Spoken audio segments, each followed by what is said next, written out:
වෙලාවේ ඉන්නේ ලංකාපටුන කියන රජමහා ඓතිහාසික රජමහා විහාරේ. ඉතින් පූජනීය තැනක් හේමමාලා සහ දන්ත කුමරුන් දළදා වහන්සේ ලක්දිවට වැඩම කරමින් ගොඩවැස්ස ස්ථානීයයි සැලකෙන පුණ්‍ය භූමිය තමයි මේ ලංකාපටුන කියලා කියන්නේ. ඉතින් අපි බලමු හේමමාලා කුමරිය සහ දන්ත කුමරුන්ගේ පිළිතුර හම්බලා තියෙනවා. ඉතින් හරිම ලස්සන පරිසරයක් ඈතින් මුහුදු තීරය දැක ගන්න පුළුවන්. හරිම නිදහස් පරිසරයක් පුළුවන්කම තියෙනවා නම් ඇවිල්ලා මේ අත්දැකීමත් ගන්න කියලා රට ලෝකවාසී සියලු දෙනාට මෙසිතින් ආරාධනා කරනවා.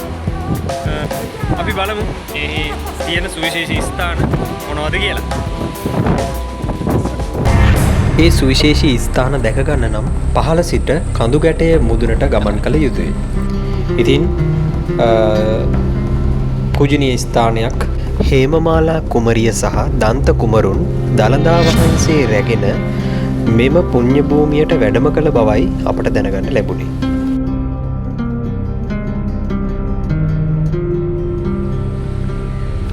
මේ උතුම් සෑරජාණන් වහන්සේ ඈත පරිසරයකට පෙනෙන ආකාරයට තමයි මේ වැඩ ඉන්නේ. ඉතින් අපි යමු ස්ථානයේ ඒ සුන්දරත්වය බලන්න. ඈත මුහුදු තීරයත් පරිසරයත් ලස්සනට මේ ස්ථානයට පෙනෙනවා. යන ඔබ මේ ස්ථානයට ගිහින් සෑරජාණන් වහන්සේ වන්දනා කරගන්න කියලත් මම මෙතනදී සිහිපත් කරනවා. එසේනම් මේ ලස්සන අලංකාරවත් සුන්දර පරිසරය ලංකාපටුන විහාරස්ථානයේ ඉහළ සිට මෙසේ දැක බලා ගනිමු.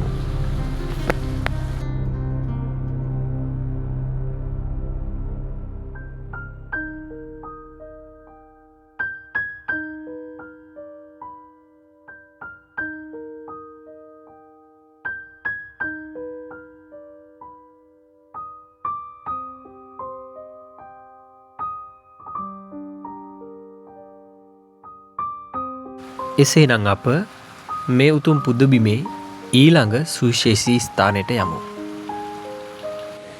අපි දැන් මේ යන්නේ හේමමාලා කුමරිය සහ දන්ත කුමරුන්ගේ පිළිරුව අඹලා තියෙන ස්ථානයට. ඉතාමත් දක්ෂ ලෙස පිහිටි ගලෙන්ම සිදු කරන්නට යෙදුන නිර්මාණයක් තමයි මේ අප දකින්නේ. ඉතින් හරිම අලංකාරවත්ව මේ නිර්මාණය සිදු කරලා තිබෙනවා දක්ෂ ලෙස. ඉතින් මෙවැනි වටිනා වීඩියෝ පූජනීය ස්ථාන ජීවිතයට වටිනා අවදාන ලබා දෙන අපව කැමති කෙනෙක් ඉන්නවනම් subscribe කරලා අපත් සමග දිගටම රැඳිලා ඉන්න. ඒ වගේම කමෙන්ට් එකක් ලයික් එකක් දාන්න අමතක කරන්නත් එපා. මේ පුණ්‍ය භූමියට පැමිණෙන ඔබට සුන්දර මුහුදු තීරයක් දැක ගන්න පුළුවන්. එහි පැමිණිලා නාන්න වගේම එහි සුන්දරත්වයද විඳින්න පුළුවන්. ඉතින් එහෙමනම් අපි නැවතත් අලුත් සුන්දර වීඩියෝ එකකින් මුණ ගැසීමේ බලාපොරොත්තුවෙන් සමු ගන්නවා. තවත් අයෙකුට මේ වගේ ස්ථාන ශ්‍රී ලංකා දීපේ තිබෙන බව දැන ගැනීමටත් ඒ ස්ථානයන් කරා යන්න උවමනාව තියෙන අයට ඒ පිළිබඳ දැනුවත් කිරීමටත් බෙදා හරින්නත් අමතක කරන්න එපා. එහෙනම් තෙරුවන් සරණයි. ධම්මෝ හවේ රක්කති ධම්මචාරී ධර්මයේ හැසිරෙන්නා ධර්මය විසින් රකී.